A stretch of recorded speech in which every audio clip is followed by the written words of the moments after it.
years. Welton's Tire always works hard for customer satisfaction and service. They offer brands for every make. If you need tires, repair, maintenance, or on-farm tire service, contact Welton's Tire on Main Street in Lisbon. Tell them Beth sent you. Online at weltonstire.net.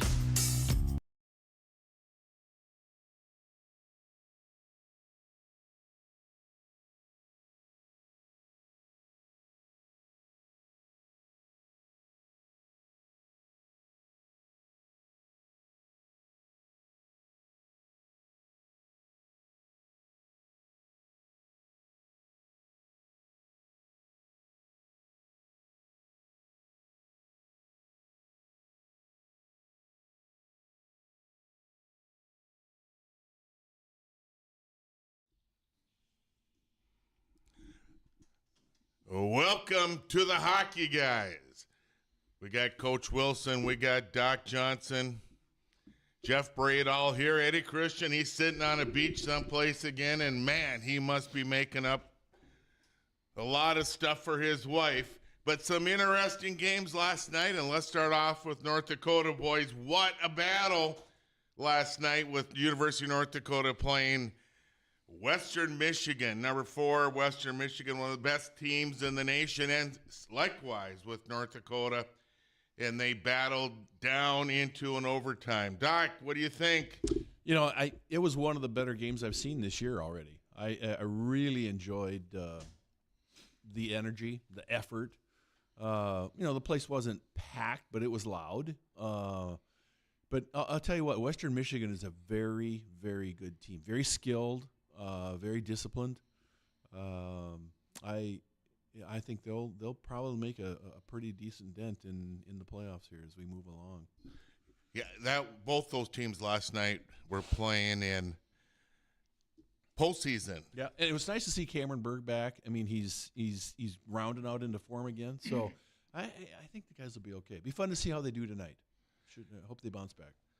And goaltending, that goaltender last night for Western Michigan a year ago, almost to the day, played the Friday night game against North Dakota and really gave up a ton of goals. And he was what, a transfer from Wisconsin, I think. And boy, he performed well last night. Both goalies did. Yeah, unbelievable game. You know, the one thing that I really noticed with Western is how many shots they blocked.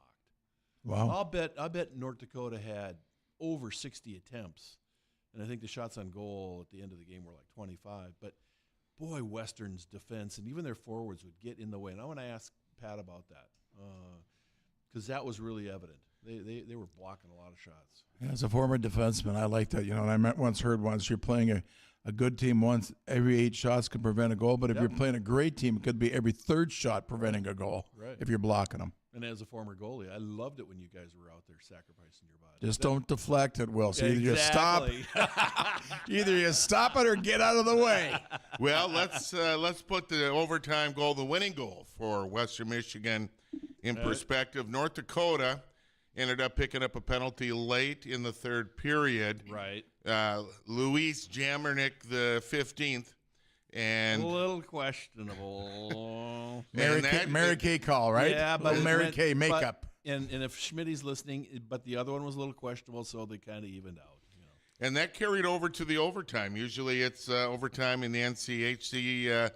You're playing 3-on-3. And with that penalty, it gave Western Michigan a 4-on-3 advantage for about a minute and a half. And here we go. Let's listen to the overtime goal.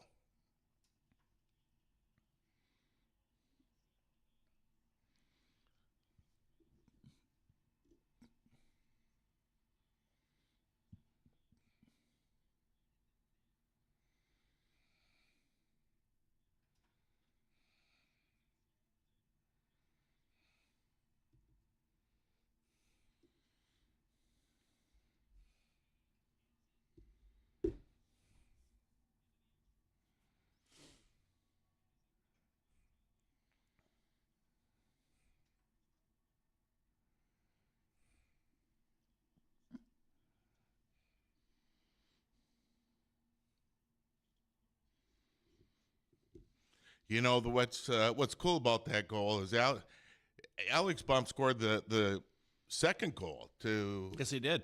to tie it up and to get it into overtime. Yep. And what a player, huh? Oh, yeah. A city's boy, big kid. He's got to be about 6'2", pushing 200 pounds, Yes. you think? Yeah. And, man, he's fun to watch. He just controls the play when he's out there. I asked you before the show started, how did the Gophers let him get away? Or maybe just said, screw the Gophers, and I'm going to play for a better team, Western Michigan. And speaking of Western Michigan, we got their head coach, Pat Ferschweiler, coming on at 9:30. At 9:30 as our guest. And at 9:15, we're going to have Dale Sumner, a amateur scout. Oh. And we're going to visit with him as to what he looks for in players, what the progression is for amateur players up into the North American Hockey League, USHL, and into the college ranks. And he's a long-time amateur scout watching all the players from here to California. So it'll be fun. He'll be coming on at 9:15. Now, let's talk a little bit about some of the other scores last night. Wills, what do you got? Hang on here. Hang on. We like this intro, ladies and gentlemen, boys and girls. Don't go anywhere. We have the scores from last night's game, the highlights. Wills. Yeah, the scores that caught my eye was Colorado 7-2 over Duluth. Yeah. Arizona State 6-3 over St. Cloud. The big one I'd like to see. Maybe Arizona State leading the NCHC, right? They're a good team. Oh, Good team. And a game I wish I was there at was Air Force and Army. Army 3-2 over Air Force, which that'd be a game that'd be a fun one to be in the crowd. Is that the one for the Commander's Cup or whatever that is? You know, that's the thing. I think Sarah Torrey talked about that. Yeah. That's a big It's deal, a right? big deal. well, Yeah. we had Coach Riley on, was it last week or 2 weeks ago, from Army, and You know, the one that caught he's my eye. winding up his career there. Yep. The one that caught my eye was UConn beating Maine Yeah. at Maine. So I guess they're the real deal. Well, what if I were to tell you that Joey Muldowney for Connecticut Yes.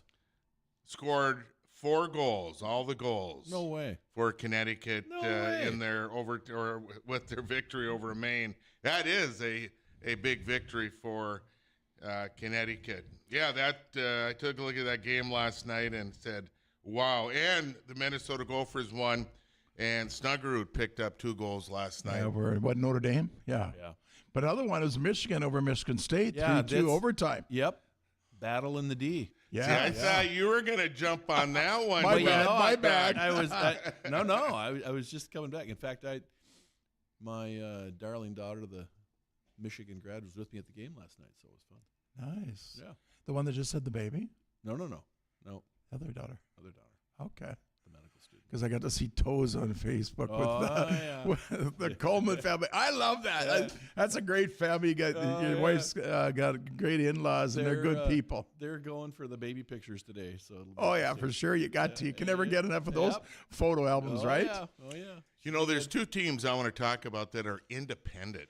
Ooh. You know, you have Long Island University, and they've been playing all the big boys this year. Kind of like, you know, what Arizona State did several years ago. But Yeah. they got beat last night by Wisconsin 6-3 in the Kohl Center. So that Long Island put on a battle against the Badgers last night. And you know the Badgers were doing pretty good before Christmas. So let's see what Hasty can do. We'll have to get him on. Yeah, for sure. And you know, and Augustana is a hot team. Yes. They won And last night, too. again. They Yeah. beat Lindenwood. Lindenwood, the independent, Yeah. score 3-2. So both those independent schools, Long Island University and Lindenwood. And there's another one coming into Division I next year from Tennessee. Have you guys heard about that? It's like West Tennessee or something. I got to look at that. Well, we had talked about University or UNLV playing Denver last week. And you know what? They did knock off Denver in overtime. Well, here, But- play but this. We got But 30 he's got- seconds, and I'll Okay, say I'll say really quick. UNLV beats Denver, And Jamestown University in Jamestown, North Dakota, they beat UNLV 5-4 last week. And we'll be back right after this to visit with Dale Sumner, an amateur scout.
Well, welcome back to the hockey, guys. We have to say, and we want to thank Valley Imports.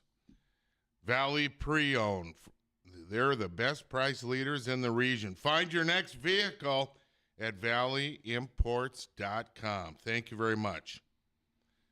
Well, there's always one sitting in the stands all by himself, standing alone with no friends, doesn't want to talk to anyone.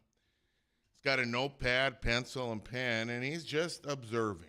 And he has a black coat on. Yeah, they do. They usually have trench coats, right? Yeah, they all dress like some cult members. Yeah. Well, one of those guys is Dale Sumner, who has been a scout for, I think, since they figured out how to pasteurize milk. Is that right, Dale? No, I actually started in 2010. I started out with the Deep River Falls Nordskis back in the day when they first started out. Yeah. Kevin McClellan, who's now the GM at Cam River, brought me on. I started in California, believe it or not. So I ran a really nice goalie program right there that worked on vision, and Kevin was out, and we talked, and he brought me in there. So that's how I got my start. Well, when you're watching amateur players up in the stands, you know, you got the parents cheering, the girlfriends are all looking pretty there, but you're up there watching, and I have to ask you, what are you looking for when you're watching, let's say, an amateur high school game? What are you looking for by way of players, and how many times do you watch that player throughout their career or in a season? So typically I want to watch them at least 5 times to see what they do, because, you know, sometimes you'll have a good game, sometimes you'll not have a good game, sometimes you could have too much air in your wax and not skate well that day. So what I really look for is with a player is he has to have really good vision on the ice. That's one of my major things that I look for, is what he does with and without the puck. Of course, everybody's looking for his character, and so that's my number one area that I look at. I like to look at his physicalness. I like to see if he's going to finish his checks, what he does away from the puck, and if he's willing to go in and get dirty and get in those greasy areas, and how he does in puck battles. Hey, Dale Wilson here. Good. I'm glad you're on the show. You know, I've had fun running into you at the rink. You know, I heard big one is speed kills. You love speed, good skater, great skater. I love what you said. We talked about the other night is about great players know what to do when they don't have the puck. Where they go and they get in open ice, they get themselves open. It's kind of like the Gretzky theory, right? Nowhere to be, where the puck's going to go. You know, so the big one I heard is speed, and another one I read where I like that character. I'm big on character. You know, I watch guys and go, I don't like. You know, I'm old school. I like when you go to your teammates before you go to the glass, right? But you know, I heard size and speed were the key too. Well, size is always good because you need that physical. You know, you need that physical presence out there. Speed. You can't. I mean, you can teach speed, but you can't teach size. So from that standpoint, that's what you're looking at. I'm looking, you know, size is great, right? If you can get a good 6'2" guy, 6'2", 200 pounds, I'll take a guy like that all day long, right? Speed is good if you know what to do with it. I've seen too many kids that just use their speed to get the puck in the zone, but then they don't know what to do with it after they get it on their stick. We were fortunate the other night to see a kid that could do that. He had, you know, again, one of the first things I look for is the character, you know, how he sees the ice and the vision, and he'd be able to make that smart first pass. You know, another thing I noticed, Dale, is the higher up you go, the more you got to be better on both ends of the rink. Seems like at the lower end, and I'll pick on high school because that was my specialty, is I had guys who were great in the offensive end, but they didn't want to help on the defensive side. What do you look on that? Well, that's one of the other, you know, I have a list of things that I look for, and,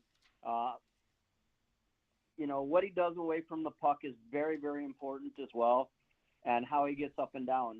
If you're not a two-way player these days, you're not really – you need to be a two-way player, and I look for that very strongly.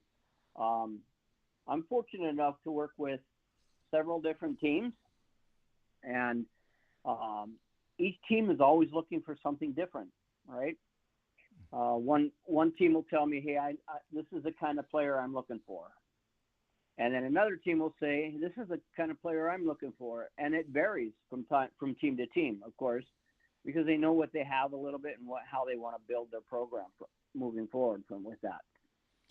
You know, I'll go back, Dale. If I was a scout, and I watch a lot of high school games with my son playing now, but you know, I've coached probably close to 200 games in Wilson. He's coached probably 1,000.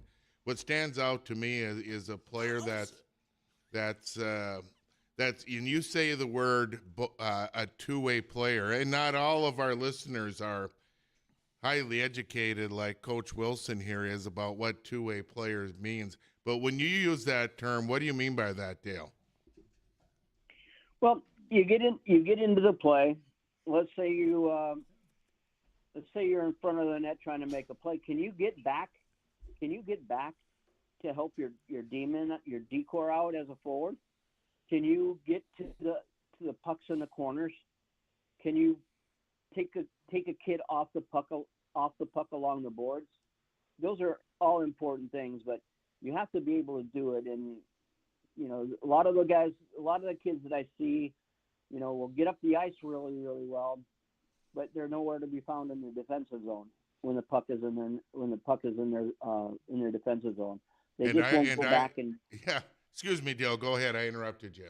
No, that's fine. Yeah, go ahead. No, I always say skill can take you to the offensive zone, but heart and desire brings you back to the defensive zone, and that can really stand out, right? Absolutely, and that's where character of the player comes in. He's got to love the game, and he's got to go back there and do what he needs to do for his teammates to make that look cohesive and all around play.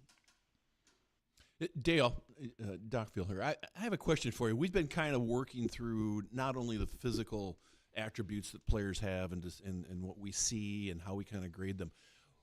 We're kind of venturing into this mental aspect of the game now, and how do you look at that as far as their ability to focus, their ability for the quote mental toughness and and to be in the zone when they're playing. Do you have any concepts that you look for, or any things that you kind of see in these kids that you go, oh, this kid's got it. He's going to be pretty good. Kids' egos are one thing, right? Right. If you're a good player, you're going to have a little bit of an ego, and you need to have a little bit of an ego.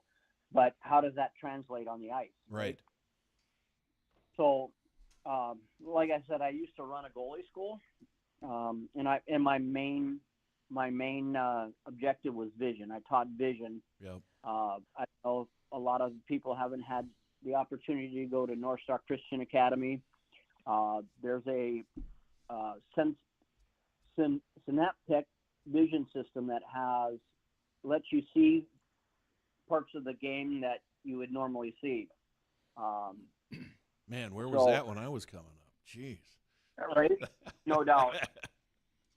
So I actually happened to work with some very, very decent goalies in California when they come through the minor league programs down there in California, and you put these glasses on, and they're basically strobe glasses, and they flicker on and off. You can bring up the intensity of it. You can use one lane or one eye, and then use both eyes. So where the other one eye will be blind, and you can only look through it with one eye. And then and then there's a touchpad system that goes with it to watch, and see how your brain tracks. So that's really important as far as vision. I hope I answered that question. Oh, Dale, that's perfect. Yeah, we have to cut you off. We could go on for hours, but we need an important announcement here that this segment has been brought to you by Ham's Beer. So and we'll be back with Coach Pat Ferschweiler, head coach, Western Michigan University, right after this. Thanks, Dale, for being on the show.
Well, we have an opportunity to visit with one of the top coaches, college coaches in the country.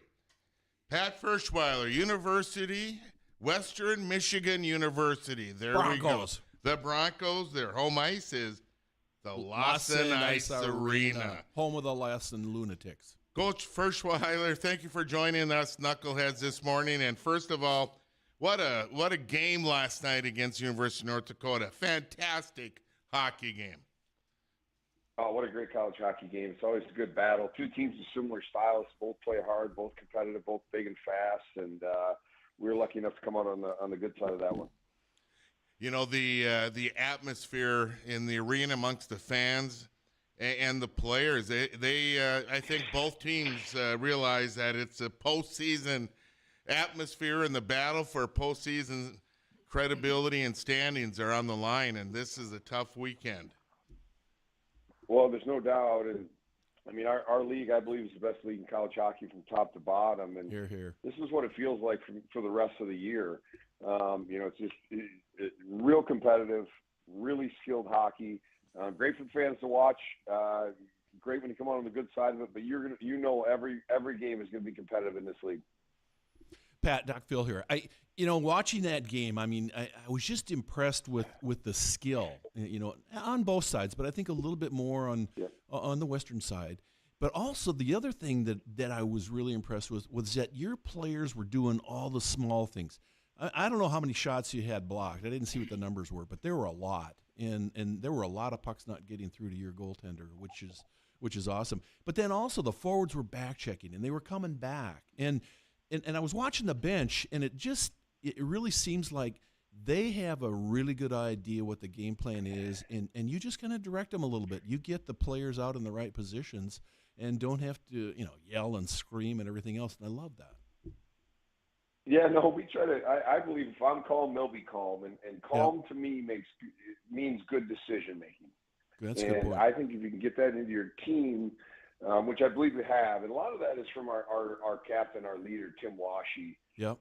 Tim's calm. Tim's competitive, and he's setting the tone through his actions and then his words, not his words first. And I believe the team has fallen in line behind him. And you mentioned the shot blocking earlier. That has been a point of emphasis for us this year, and our entire team has bought in. We've done it better this year than we have in the past. There's no doubt about that. But it's never a fun thing, but it is a piece of winning.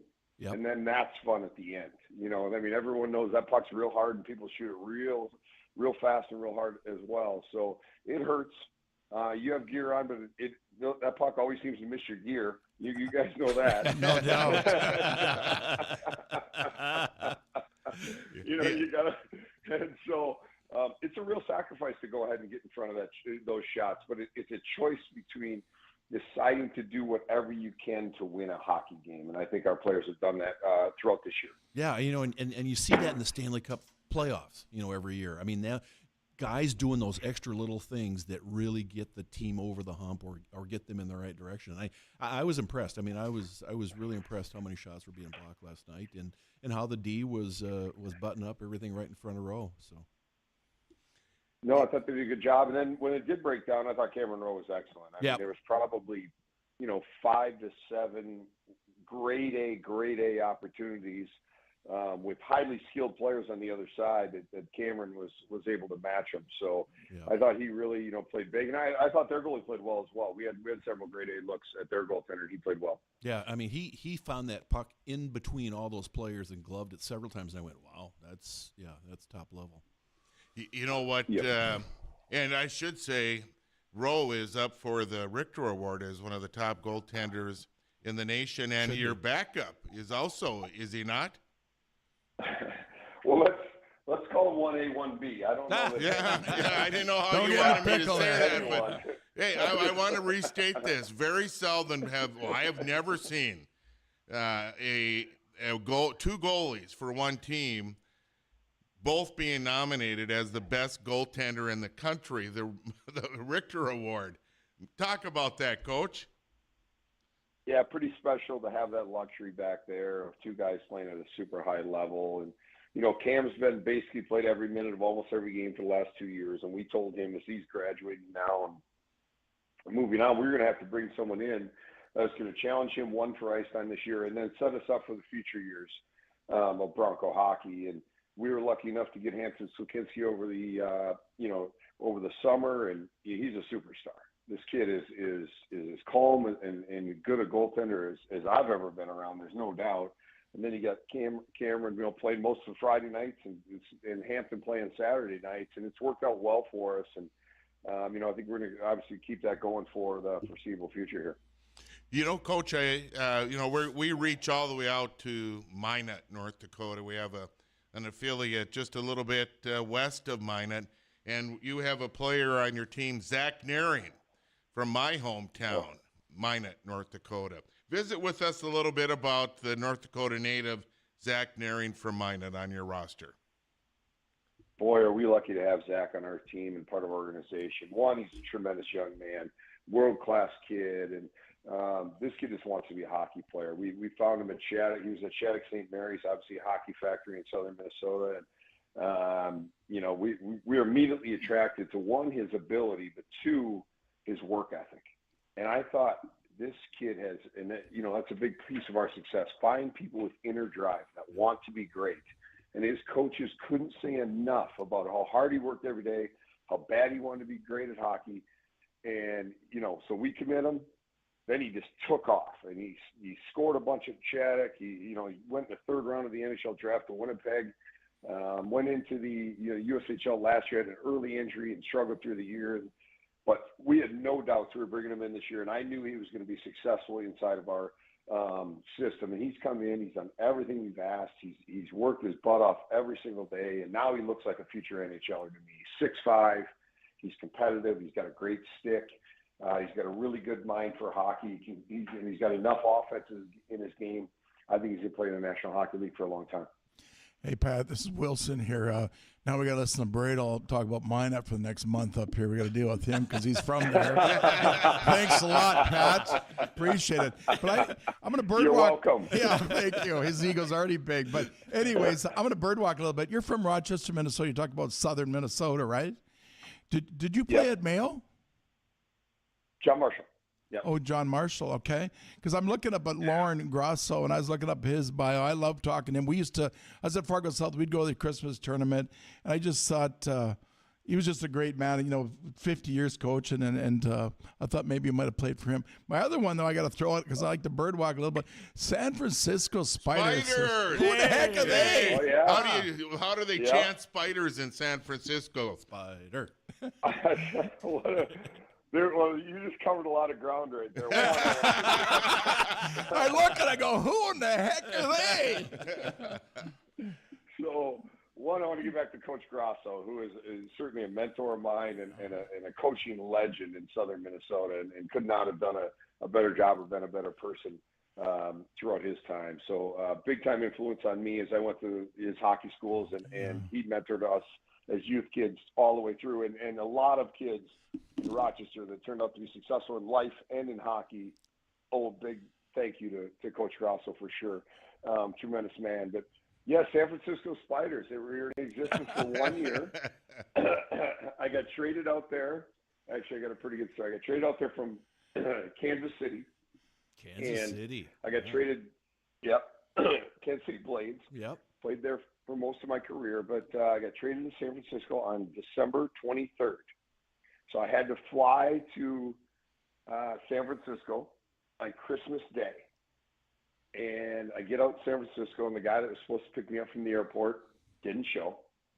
So now I'm in a taxi. I got to go to the hotel airport in San Francisco on Christmas Day. Oh, boy. Nothing's open. Right. And I end up having lunch and dinner at the San Francisco Airport IHOP. Nice. Carbo load. Nice. If you want to, things that'll test your love for the game of hockey, right there. Right there. All you can eat pancakes, right? Absolutely. That's awesome. Carb it up. It was something. It wasn't the best day of my life, I'll tell you that. Well, before we have about 1 minute left, Coach, and I want to visit about Jason Herder, your assistant coach. And I tell you, former University of North Dakota Fighting Sioux hockey player, worked with Scott Sandlin for years at Duluth, and now he's sitting next to you behind the bench. What a fantastic coach, mentor, and leader Jason Herder is. Isn't that right? Well, we couldn't be more lucky to have Jason. Jason and I have been friends for 30 years. I played with him back in Kansas City in the day. We actually met in my time at Western, and he was playing for the K-Wings at the time. Oh, yeah. He was playing pro hockey. And so I've known Jason, we always joke, I was filming, with one of those big VCR cameras, those you had to put on your shoulder. Known well. Yeah. I taped his daughter's second birthday party with one of those. I probably had to ice my shoulder for a day or so after. She's 30 with 2 kids now. Oh, and wow. so it's been a long-term relationship. And I made one call when I got the job here, and I told them the second they gave me the job, I said, I'm hiring Jason Herder. I need this to go really fast because I got the job 28 days before our first practice. Well, listen, Coach. And I talked to him, and we're lucky. Well, anyway, Coach Pat Ferschweiler, head coach, Western Michigan University, really appreciate you taking time this morning. And I know it's tough to have time when you're on the road in a big weekend like this. Thank you for joining the hockey guys this morning. Thanks, Pat. Yeah, thanks, Pat. Of course, guys. Always a great time. Thank you. And we'll be back with more. Yes, we will. Hockey, college hockey discussion, and the best college hockey show in the country.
Well, we want to thank master producer Addison Cervical.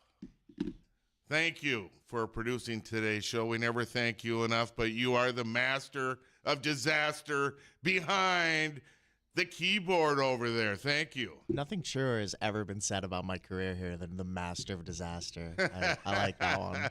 Hey, I love it when I call in, man. You are all over it. You're right on top. You're top shelf, as they say. You know what? You had brought up and so did Coach Ferschweiler, the blocking of the shots. And I say, and we all talk about the parity in college hockey. There's parity in high school hockey. But you know what? There's not parity in heart, and I've talked about that. Not everyone has the will. Not everyone has the heart. And to go down and block a 100-mile-an-hour frozen puck and to hit you in part of your body that doesn't have padding. But it's those things that oftentimes, that's guts, you know? It's those little things that oftentimes makes the difference in a game like that, like last night. I mean, if some of those shots get through, who knows what's going to happen? I mean, Rowe's a very good goaltender, but he can't stop everything. And, well, I think Rowe actually won the game for them last night. Yeah, he made a couple saves. I went, wow. And I'll throw this out at you. Terry Shercliffe, I'll give him a shout out. I remember working hockey school with him, and he said, you got to potty train these guys or gals when they're peewees. Yeah. That young, about the work ethic and attitude, and you're coachable and teaching those things. You talked about the reset mental, are you talking to your players about what's it like to be a good teammate? What's it like to work hard in the defensive zone? They get the Bantams in high school, all of a sudden they're set in their ways where it was hard for me. I'm going, didn't anybody tell me you can't slam a stick all the time? And, and having said that, Dean, you bring up a good point. But how do you make that point and yet keep the game fun so they don't get disenchanted and walk away from it? I mean, that's kind of that level right there. When you're getting the younger kids coming up and they're shortly going to be, midgets, bantams, and I see some of those kids bailing out because it's not fun anymore.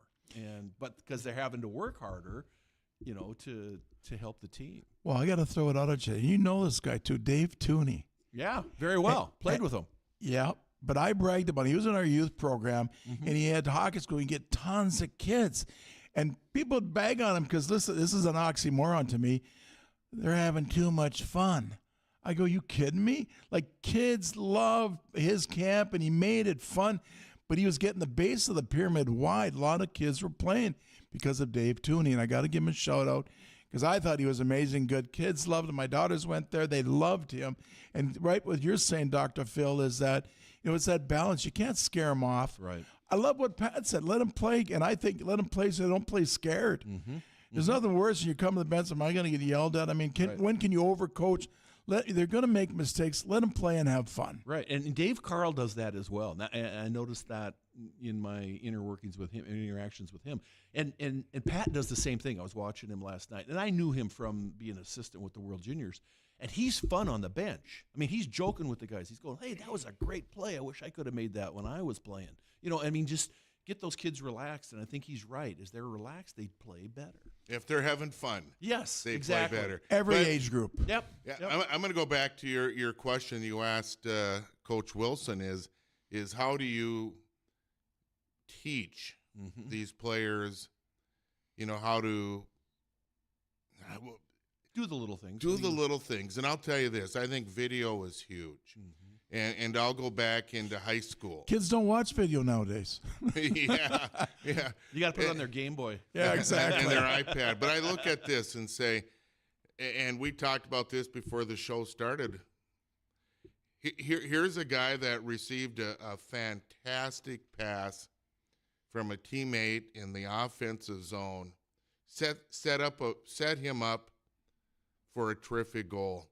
And after the goal scored, he runs to the other side of the rink and celebrates along the boards without even thanking the guy who passed the puck to him, who set him up, right? That's something that just is like a punch in the gut from an old-time coach to us. But I also know you look at this. When you're coming off the ice and your shift's ending, are you coming off the ice when the puck's going in your defensive zone because you don't want to play defense? And how are you coming off the ice? 1 mile an hour, or are you kicking your butt to the bench as a good teammate would do so another guy can go on the ice? Just little things like that. I think if you have it on video, Doc, Yep. and show this is one way and this is the other. Now you choose to be better, or you can choose to be average. It's your choice. But you bang on again, Jeff. Finish the shift. And you can teach them that at Pee Wees without being punitive. Hey, guys, just like the other day I was watching a game, and 2 goals were scored on a face-off, losing a face-off. And it happened in they're in the defensive zone, they lose the face-off, and now they're in the offensive zone. That goal started way back when. So finish a shift. F1, if you're dumping in, do you go in hard, put pressure so they can't break it out, then peel off where 4 other players are fresh? Finish your shift.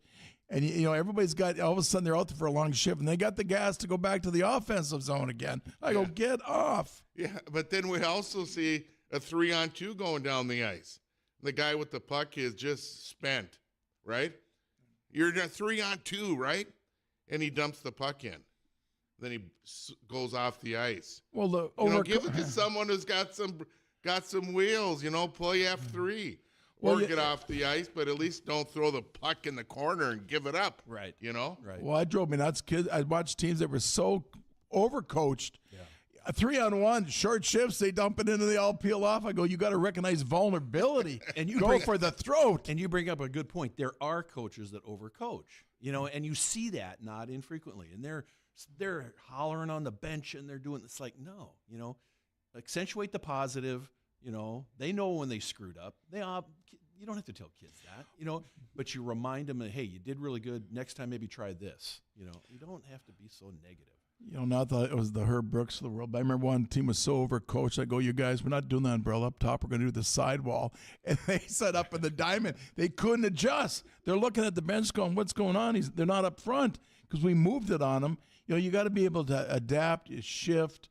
We call it ice presence, right? You got to be able to figure that out. And that's why I love when you watch the Northern boys. I brag about War Road Roseau. They're on the outdoor rinks constantly, and you just play and go.